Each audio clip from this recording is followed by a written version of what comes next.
Hello guys, let's dive into organic. In this video I'm going to explain all about alkanes. As you know, hydrocarbons are compounds that are made up of only hydrogen and carbon atoms. And this hydrocarbon can be classified into aliphatic and aromatic benzene. I'm going to classify the aliphatic and leave the aromatic benzene. It's not our topic for this video.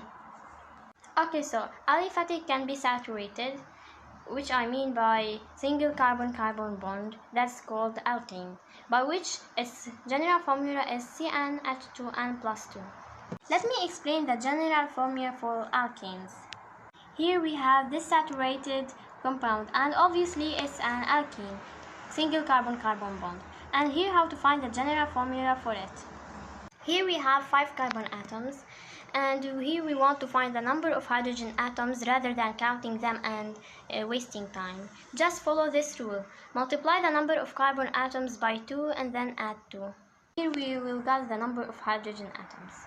So the number of hydrogens will be 12. 5 times 2 is 10, and then add 2, it will be 12. And here I will name the important alkyl groups that are stuck on the chain, to start with the IUPAC naming of alkanes. CH3 is called methyl, CH2CH3 is called ethyl, and CH2CH2CH3 is called propyl. The IUPAC rules for naming alkanes: prefix, parent, and suffix. Prefix, what are the substituents? Parent, from how many carbons, and suffix, from which family. I'll give an example for that. I will put the rule here to make it easier: prefix, parent, and suffix. So what substituents can you see here in this compound? Well, I can see chloro, ethyl, and methyl. So it will be 3 chloro, 3 ethyl, 6 methyl. So count the number of carbon atoms: 1, 2, 3, 4, 5, 6, 7. So happed. And which suffix, which family? It's an alkane. Thus, it will be 3 chloro, 3 ethyl, 6 methyl heptane. And here we do have to name the cycloalkane nomenclature. So what are cycloalkanes? Cycloalkanes are alkanes that have carbon that form a ring. And this compound, here there are no substituents, and this is a ring, so cycloprop, and it's an alkane, so it's called cyclopropane. And the same as this compound, cyclobutane. Well, in this compound, we have one substituent, so 1 cyclobutyl, 1, 2, 3, 4, 5, and it will be 1 cyclobutyl pentane. And that's it. How easy, right? And now I'm going to explain about reactions of alkanes. First one is called oxidation and combustion. Second one is called pyrolysis. Third one is called halogenation. Halogenation is very important in synthesis, and I'll be talking about it now. Let's take an example for this type of reaction. It involves the reaction of a compound with a halogen, and the halogen is being added to the compound. Here is methane plus hydrogen gas reacted with high temperature, as we added here like 250 to 400 degrees, or we can add light and we get this. X can be chlorine or bromine. To talk about their reactivity, chlorine gas is more reactive than bromine. We always take an alkane with chlorine gas. In order for a reaction to happen, it needs light or high temperature. And now let's begin with free radical chain mechanism of halogenation. Radicals are unpaired electrons and they are highly reactive. An example of a homophilic bond cleavage: the 2 electrons in covalent bond, 1 electron will stay with A and 1 electron will stay with B, and we will get radicals. This tells us that these atoms A and B get the same number of electrons.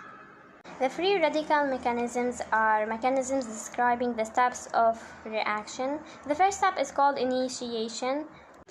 It's a process of formation of alkyl radicals, where chlorine molecule would turn into 2 chlorine radicals, and the UV light or heat causes the split to happen. The second step is called propagation. Let's have methane reacting with chlorine radical. This step, one molecule takes one of the electrons from carbon and hydrogen bond to make CH3 radical and HCl. It's called propagation.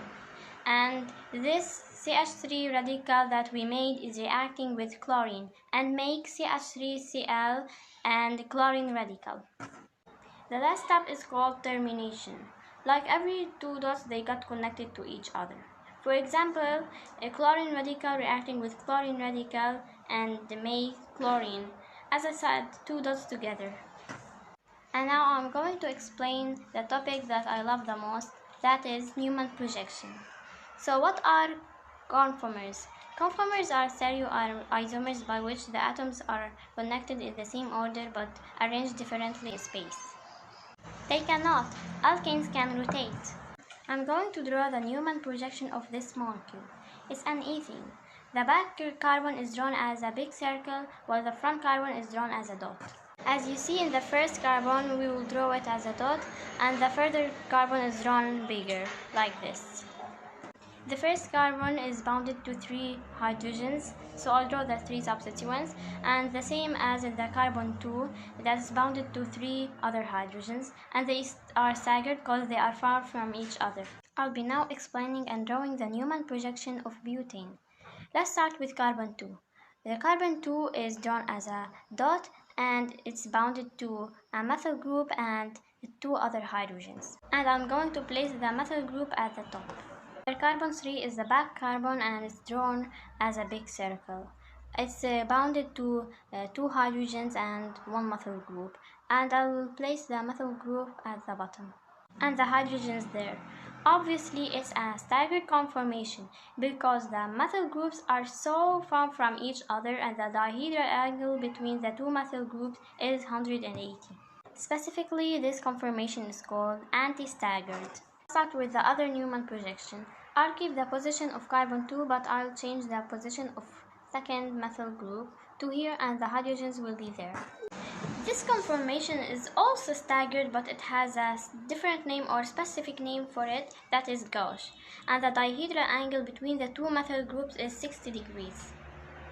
It's less stable than anti-staggered, but more stable than the 2 other eclipse conformations that I'm going to explain about them now.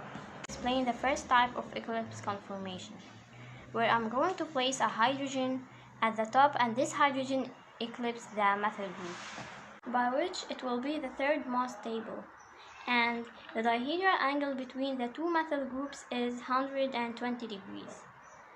While if we go to the other direction, it will be 240 degrees, because 120 plus 240 degrees is equals to 360 degrees. And here we have this, another type of eclipse conformation, and it's the least stable, where the 2 methyl groups are eclipsed, or what can I say, it's like the 2 methyl groups excel or are bounded to each other, and the dihedral angle between the 2 methyl groups is 0 degrees, and if you go to the other direction it will be 360 degrees, and this, you can call this conformer totally eclipsed. I'm going to explain a topic that is absolutely nice and easy to understand. This topic is about cyclopropane and cyclohexane. I'll draw cyclopropane and I will prove it why it's less stable than cyclohexane. Angle or ring strain. The bond angles in cyclopropane are 60 degrees, while the bond angles for sp3 is 109.5 degrees. As a result, there is a big difference and hence unstable through angle strain. Torsional strain. The protons, hydrogen atoms on adjacent carbons are eclipsed, and so repulsive forces are at mass and hence unstable through torsional strain. And now I'll prove that cyclohexane is more stable. Angle strain. The bond angles for cyclohexane is 109.5 degrees, same as bond angles for sp3. Torsional strain. All hydrogen atoms are staggered. The chair conformer is so stable relatively, so 99% of the molecules exist in the chair conformer at any given time.